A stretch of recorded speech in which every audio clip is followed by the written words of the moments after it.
ዋነኛውና አንደኛው ሚስ ያደረክብን ነገር ምንድነው? ገድላት ድርሳናት እኛ ለአምልኮ ተጠቅመናቸው አናውቅም። ፎር ኤግዛምፕል ልንገር፣ በቤተክርስቲያናችን ትልቁ አምልኮ ሲባልም ልትሰማ ትችላለህ፣ ቅዳሴያችን ነው። ቅዳሴያችን ሴንተራችን የአምልኳችን እና እዛ ላይ የሚነበበው አንደኛ ወንጌል፣ ሁለተኛ ከሐዋርያው ጳውሎስ መልእክት፣ ጄን ጴጥሮስ ኦር ዮሐንስ ኦር ሌሎቹ። ከነዚህ ውጭ በቅዳሴያችን ላይ አንድም ገድል አይነበብም። ያ ማለት ገድላትና ድርሳናትን የአምልኮ ሴሬሞኒያችን ላይ አናሳትፋቸውም።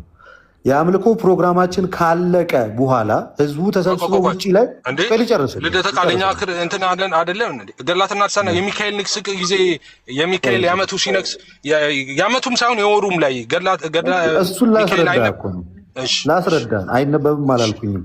ቅድም መናገር እየፈለግኩ ይዋት ጠረጋ ያስኳት ጨርሰህ ለመሄድ ነው የኔን ሀሳብ። እና ለምሳሌ ዛሬ 21 ነው እንበልና የእመቤታችን የንግስ በዓል ነው እንበል። እንሰበሰባለን። ቀኑን ምክንያት አድርገን በቤተክርስቲያን እንሰበሰባለን። ስንሰበሰብ ቤተክርስቲያን የአምልኮ ሰዓት አላት፣ የአስተምሮ ሰዓት አላት። ለእያንዳንዱ አገልግሎት የየራሱ የሆነ የመደበችው ሰዓት አለ። የአምልኮ ሰዓታችን ለምሳሌ ከኪዳን ሰዓት ጀምሮ እስከ ቅዳሴው ማለቂያ ድረስ ያ የአምልኮ ሰዓት። በኪዳን ሰዓት ላይ የሚነበበው የጌታችን የኢየሱስ ክርስቶስ ዘላለማዊ አምላክነትና ጌትነት አምልኮታችንን በዛን እንፈጽማለን። ከዛ ሲቀጥል ወደ ቅዳሴ እንገባለን። በቤተክርስቲያናችን ትልቁ የህብረት አምልኮ የምናደርገው በቅዳሴ ጸሎት፣ ሌላ አይደለም። በቅዳሴ ጸሎት ነው።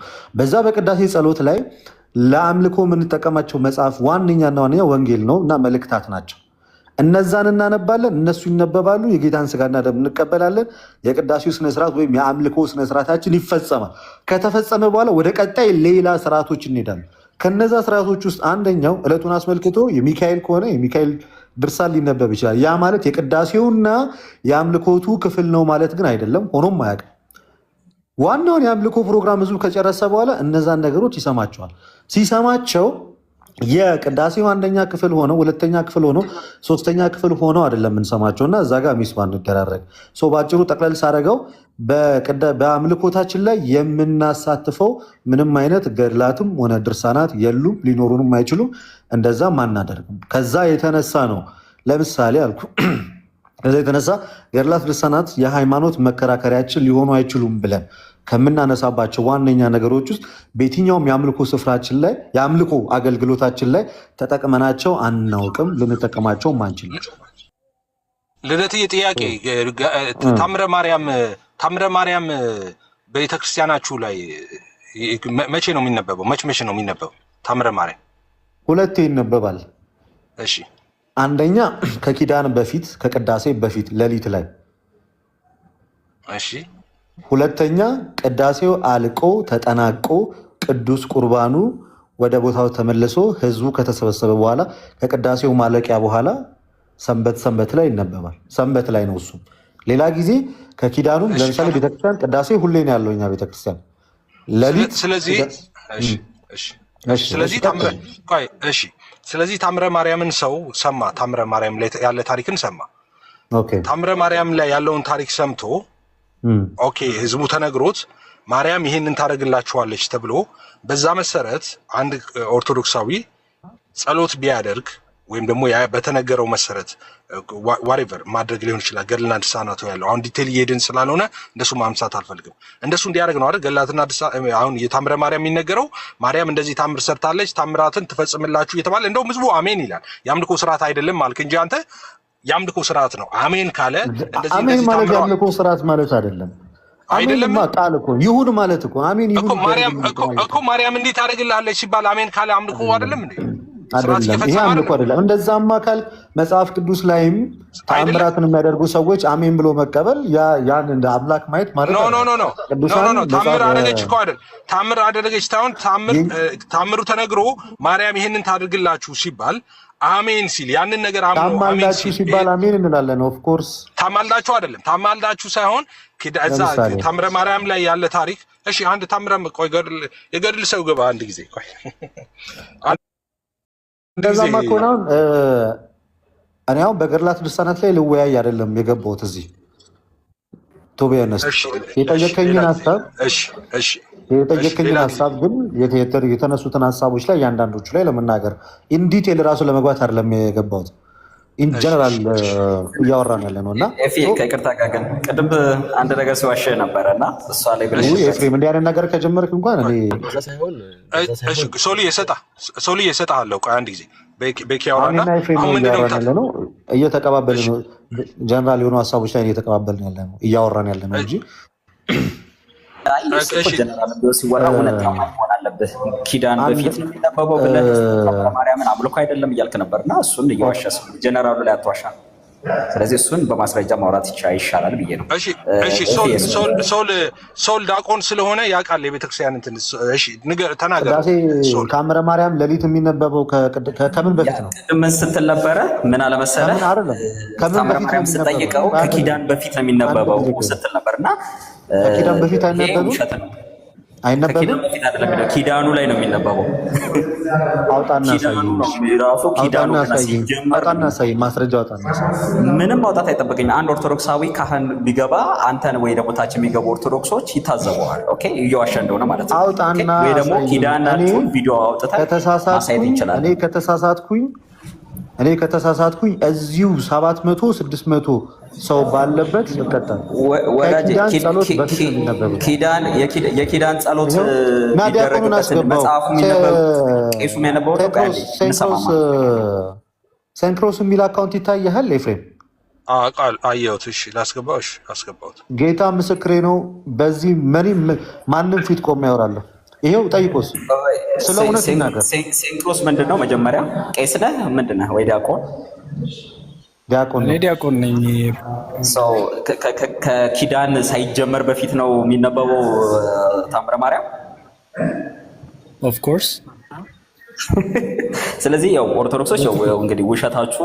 ስለዚህ ቪዲዮን ማሳየት ያለብን ወደ ቪዲዮ መስራት አለብን ማለት ነው በዚህ። ስለዚህ አሁን ላይ አይ ቲንክ ላይብራሪ አይደለም ስትዋሽ ስለነበር ነው ኪዳኑ ገና ሲጀመር አንዴ እንሰማማ። ኪዳኑ ሲጀመር ኦኬ ተአምረ ማርያም ተነቦ ተአምረ ኢየሱስ ተነቦ ኦኬ። ከዛ በኋላ ጸሎተ ኪዳን የሚባለው ከቅዳሴ መጽሐፍ ጋር አንድ ላይ ፕሪንትድ የሆነው አይ ቲንክ ኤርሚ ጋር በሃርድ ኮፒው አለ። አሁን እኔ ላይብራሪ አካባቢ ስለሆንኩ ነው እንጂ ኦኬ።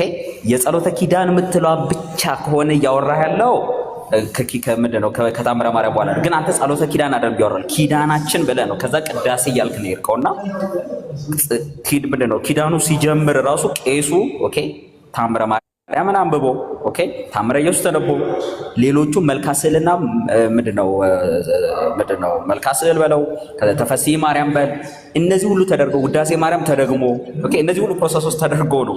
ከዛ ጸሎተ ኪዳን መሀል ላይ ሊጦን ምናምን እያለ ቄሱ የሚቀጥለው ማለት ነው። የኪዳኑ ማዕከል ነው። ታምረ ማርያም ያልተነበበበት ወይ ደግሞ ለብቻው የሚነበብበት ስኬጁል የለም። ለብቻው የሚነበበው ከቅዳሴ በኋላ ቅድም ያልከው እሁድ ነው ወይ ደግሞ ኦኬ እሁድ ከቅዳሴ በኋላ ኦኬ የሚነበበው። ኪዳን ላይ ግን ምንድነው የታምረ ማርያም ግን የሚነበበው በመሃሉ ላይ ነው፣ በመሃሉ ማለት ነው። ስለዚህ ይሄንን ቪዲዮ ማሳየት ይጠበቅብናል። ኪዳናችሁን ስርዓት አውጥተን ማሳየት እንችላለን። ቪዲዮ ማሳየት እንችላለን። ስህተት ነው። የተናገርከው እያንዳንዱ ነገር ስህተት ነው። እያንዳንዱ የተናገርከው ነገር ስህተት ነው።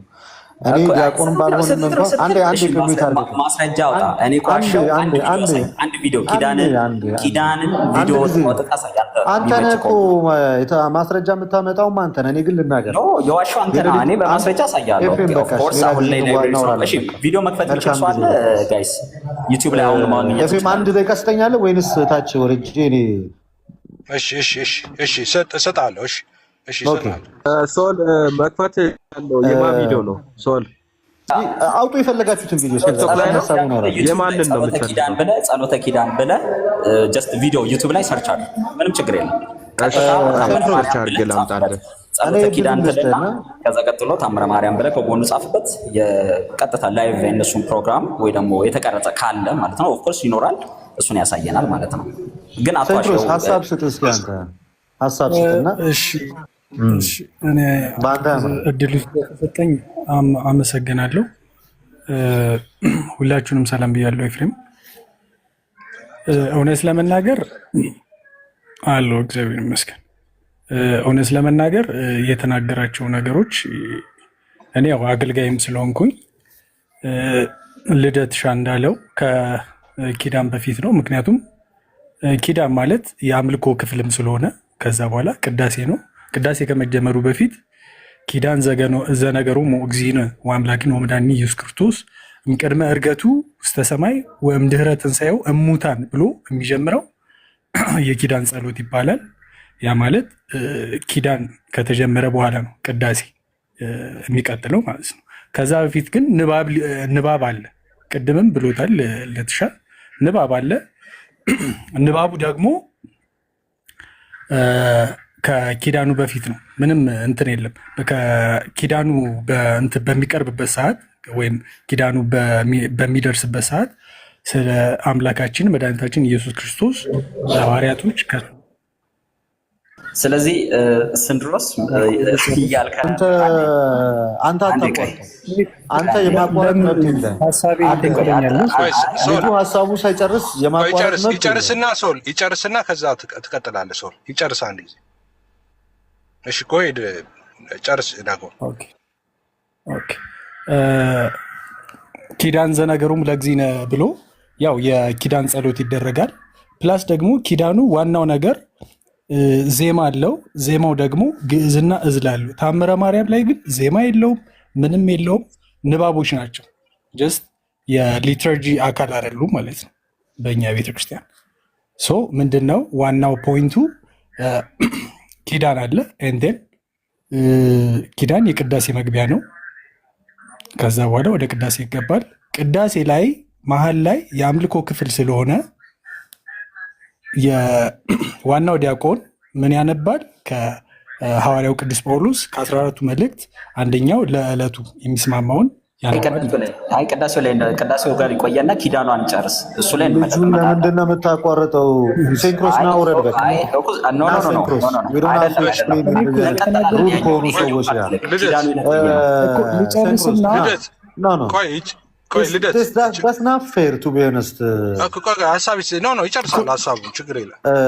አንደኛ ኤፍሬም በጣም የማይመጥነኝ ሰው ጋር ማውራት አልፈለግም። ቱ ቢሆነስት ሲጀመር ደረጃ ማለት ነው ከነዛ ሰው ጋር ማውራት አይደለም። የውይይት የማያውቅ ሰው ጋር ኤፍሬም መሀል ላይ የገባ ኮንቨርሴሽን ነው እኮ እያደረገው ያለው እንጂ ኮንቨርሴሽን አይደለም። እድሉ ተሰጠው ያወራል ሴንክሮስ። እሺ ምንድነው ግን ዲያቆን አሁን እሱ ፖይንቱ ምንድነው? ሶል እኮ እያለ ያለው አሁን የተነሳው እንትን ላይ እናድርግ። አሁን ዲያቆን አንተ ሙሉን እያብራራ ነው የቅዳሴ ስርዓቱ ማለት ነው። እሱ ሳይሆን ስለተፈለገው አምሶሪ ግን ኤፍሬም ልጁን አላስወራም እያላችሁት ነው የጋይስ። እኔም ላይቭ መክፈት ስለምችል ጥያቄ ያላችሁ ዛምታት ትችላላችሁ። ቴንክ ዩ ፎር ሃቪንግ ሚ ሂር ና ሴንክሮስ። ቴንክ ዩ ኤፍሬም አይ ሪስፔክት ላንተ። ያ ልጅ ግን ትንሽ ስነ ስርዓት መማር አለበት። ምንድነው ስነ ስርዓት የመደብ ኮንቨርሴሽን ነው እያደረገ ያለው? ለምን እንደዛ ትናገራለህ? ለማበለጥ ነው ኤፍዬ። በፍጹም በፊታችን መቆም አይችሉም በዚህ ጉዳይ እና ይሄ ሁሌ ነው። በፊትም አንድ ጊዜ ኤፍዬ ማነው ማቤት ነው መሰል ሶፊ ቤትም ምን ያመለጠው አይመጥኑኝ ምናምን ይላል ሲያዝ ማለት። አሁን ቅድም ግን ፈታ ብሎ እናንተ አታውቁም ብሎ ቅዳሴውን ኪዳኑ ምናምን እናንተ አታውቁትም ብሎ ስለገመተ እየዋሸ ነበር። ቁጭ ብሎ ዘና ብሎ እያወራ ነበር። እናንተም ዝም ስላላችሁት ማለት ነው። ግን አሁን የሚጠይቀው ሲመጣ ልክ እውነታው ሲገለጥ ደግሞ ሰበባ እኔ ቅዳሴውን እንቀጥላለን ብየዋለሁ ስንድሮስን። ምንድነው ሶልዬ እኛማ ዝም አላልነው። እኔ እኮ ነኝ ትክክል አይደለህም ያልኩት እኮ ያስቆምኩት እኔ ነኝ እንደዛ ሲል ማለት ነው። ቅዳሴ ካለቀ የአምልኮ ስርዓታችን አይደለም ሲል እንትን ያልኩት እሱ ነው። ዞሮ ዞሮ ግን ምንድነው ፖይንቱ? የአምልኮ ስርዓት መፈጸሚያዎች ናቸው ገድላትና ድርሳናት። አዎ ነው። ገድላትና ድርሳናትን ተነቦ ከቅዳሴ በፊትም በኋላም ይሁን ሰዎች መቃብራቸውን በዚህ ገዳም ካረጉ 7 ትውልድ ድረስ መንግስተ ሰማይ ይገባሉ ሲባል አሜን ካሉና መቃብራቸውን እዛ ወስደው የሚጥሉ ከሆነ የአምልኮ ስርዓት ነው። ሌላ ምን ሊባል ይችላል? እንዲገቡ እኮ ነው የዘላለም የአምልኮ ስርዓት ማለት ምን ማለት ነው እንዴ? ሰው የዘላለም ህይወት ለማግኘት ሰዎች በዛ መንገድ ውስጥ የሚያልፉ ከሆነ የአምልኮ ስርዓት አካል ነው ማለት ነው። መጽሐፍቶቻቸው ላይ በግልጽ እንደምታውቁት የአምልኮ መስዋዕትን ላንቺ ሰዋለሁ ሁሉ ይላል መጽሐፍ ላይ። ለምሳሌ ብዙዎቻችሁ የምታውቁት መጽሐፍ ላይ ማለት ነው። በግልጽ መጽሐፎቻቸው ላይ ስለ አምልኮም እየተነሳ እንደዚህ የሚያምን አሁን ለምሳሌ የምታስታውሱ ከሆነ መስቀሉ ማርያም እና ክርስቶስ ኢየሱስ ትክክል ናቸው፣ አብ ወልድ መንፈስ ቅዱስ ትክክል እንደሆኑ ይልና ይሄን እንደዚህ ማያምን ሰው ይደየናል ይላል፣ ይፈረድበታል ይላል። እንደዚህ የሚያምን ግን ይድናል ይላል መጽሐፉ ላይ። አሁን መጽሐፉን ከፍተን ማሳየት እንችላለን። የአምልኮ ስርዓት አምልኮ ማለት ምን ማለት ነው እንዴ? እንደዚህ ብለህ ነው የምታምነው የምትድነው፣ በዚህ እምነት ነው የምትድነው፣ በዚህ እምነት ካላመንክ ግን ይፈረድብሃል ከተባለ እና ይሄ ደግሞ የአምልኮ ስርዓት አይደለም ከተባለ ምንድነው የአምልኮ ስርዓት ማለት ነው? የአምልኮ ስርዓት ማለት እኮ ሰዎች አምልኮ እንትኑ ራሱ አምልኮ ስርዓት ማለት ሰዎች ከፈጣሪያቸው ጋር ለፈጣሪያቸው መስዋዕት የሚያቀርቡበት ነው።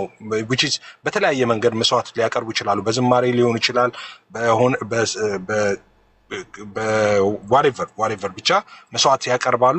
የአምልኮ ስርዓት ሰዎች እየፈጸሙ ነው ይባላል። ስለዚህ ለአንድ ቅዱስ ብለው ለሚያስቡት ሰው ሲዘምሩ ሲሰግዱ አምልኮ ስርዓት እየፈጸሙ ነው። አምልኮ ስርዓት እኛ እስከምናውቀው ይሄ ነው የአምልኮ ስርዓት ትርጉም ማለት ነው። አንድ ሰው እያመለከ ነው የምንለው ለቀጥታ ለእግዚአብሔር የሚሰጠውን ነገር ለሌሎችም ደግሞ ይሄን ሰልቬሽን ዋይዝ ሊሆን ይችላል whatever it is፣ ግን ለእግዚአብሔር የሚሰጠውን የምስጋና ሊሆን ይችላል፣ የዝማሬ ሊሆን ይችላል፣ የስግደት ሊሆን ይችላል whatever። እነዚህ ነገሮች ሲያደርግ እነዚህ የአምልኮ መገለጫዎች ስለሆኑ ማለት ነው፣ የአምልኮ ስርዓት መገለጫዎች ስለሆኑ እነዚህ እሺ ሶሪ ያው ስለገባው በሶሪ ምን መሰለ የአምልኮ አይደለም ብሎ እሱ ምን መሰለ ሊከደ የነበረው ዝም ብሎ ጀስት እንዴት ነው ዝም ብሎ ተናግሮት በደፈናው አምልኮ አይደለም፣ አምልኳችን ንጹህ ነው ለማለት ነው። ለምሳሌ ቅዳሴያችን በቃ ትክክለኛ አምልኳችን ነው። አሁን ኪዳንም ቅድም ሲንድሮስም ሲመሰክር ካየኸው አምልኮ ነው ብሏል። ሶ ምንድነው ተአምረ ማርያም ተአምረ ኢየሱስ የሚነበቡት የኪዳን ክፍል አይደሉም የሚል የለም። የኪዳን ስርዓቱ እነሱ ስፔሲፊካሊ መጽሐፍ አላቸው። ቅዳሴ መጽሐፍ ላይ ጸሎተ ኪዳን የሚልና እሱ አንድ ላይ የተካተተበትን ምንድነው የሚሉት ጸሎተ ኪዳን የሚል አለ። ዘነገሮሙ ለሐዋርያት ኢቭን በውሸት ነው የሚጀምረው። ኢየሱስ ለሐዋርያት የነገራቸው የኪዳን ጸሎት ነው የሚለው መጽሐፍ ቅዱስ ላይ የለም። ይሄ ሲጀመር በኢየሱስ ላይ ዋሻሉ። መጀመሪያው ማለት ራሱ ኪዳን የሚለው ሲጀምር ቅድም ሲል ከሰማው በግዕዝ ጸሎተ ኪዳን ዘነገሮሙ እግዚእነ ኢየሱስ ክርስቶስ ለአርዳኢሁ ለሐዋርያት ማለት ነው። ለሐዋርያት የነገራቸው ኢየሱስ የነገራቸው የኪዳን ጸሎት የሚለው በኢየሱስ ስም የደረሱት ድርሰት ነው። አንድ ውሸት ነው እሱ ራሱ። ኢየሱስ ምንም የነገራቸው የኪዳን ጸሎት ብሎ ምናን ያስተማራቸው ነገር መጽሐፍ ቅዱስ ላይ የለም። አንድ እሱ ነው። ሁለተኛው አንድ ላይ ታምረ ማርያሙ ታምረ ኢየሱስ የዕለቱ ገብርኤል ኮነ ገብርኤል ይነበባል፣ ድርሳነ ገብርኤል ሚካኤል ኮነ ሚካኤል ይነበባል ያለ እሱ የኪዳኑ ክፍል ነው። የኪዳን ጸሎቱ የሥርዓቱ ክፍል ነው። እሱ ብቻ ሳይሆን ተፈሥሒ ማርያም መልካስ ለስዕልሽ ሰግዳለሁ የሚለው በዜማ የሚባሉት አጠቃላይ ስርዓቱ ሙሉ ፓኬጁ ነው ኪዳን የሚባለው እንጂ ጸሎተ ኪዳን የምትባለው ጸሎት ኢየሱስ ለሐዋርያት ነገራቸው ብቻ የምትለዋ ብቻ ተቆርጣ ተወስዳ እሷ ብቻ አይደለችም ኪዳን። ያው መርጌታ ከፈለክ በደንብ ከኛው እሳቸው በደንብ ከነዜማው ከነሙሉ ሊሉልህ ይችላሉና እየዋሹ የነበሩ በጣም ቆንጆ ውሸት እየዋሹ የነበሩት እነሱ ናቸው። ቅዳሴያቸውም ውስጥ ከሄድን ደግሞ ኢቭን የጌታ ቅዳሴ የሚባል አለ። ጌታ የደረሰው ማለት ነው። ኢየሱስ ቅዳሴ ደርሷል ብለው በጌታ ስም የተሰራ ቅዳሴ አላቸው። ከ14ቱ ቅዳሴ ውስጥ አንዱ ነው። ስለዚህ ቅዳሴያቸውንም ቼክ ስታደርገው እሱም ፍጡር ወፈጣሪ አንድ ላይ ሚካኤል ማርያምና እግዚአብሔር ስላሴ አንድ ላይ ተቀላቅሎ የሚመለክበት ነው። ስለዚህ የጠራ አምልኮ ኦርቶዶክስ ያላት ምንም አንድ ሲንግል ስርዓት የላትም። ፈጣሪን ብቻ የምታመልክበት ምንም አይነት ሲንግል ንጹህ የሆነ የአምልኮ ስርዓት የላትም። እሱ ለመናገር ነው የገባሁት። ተባረኩ። እሺ ሶል ታንክ ዩ ወንድምነት። እሺ ጎ ሄድ።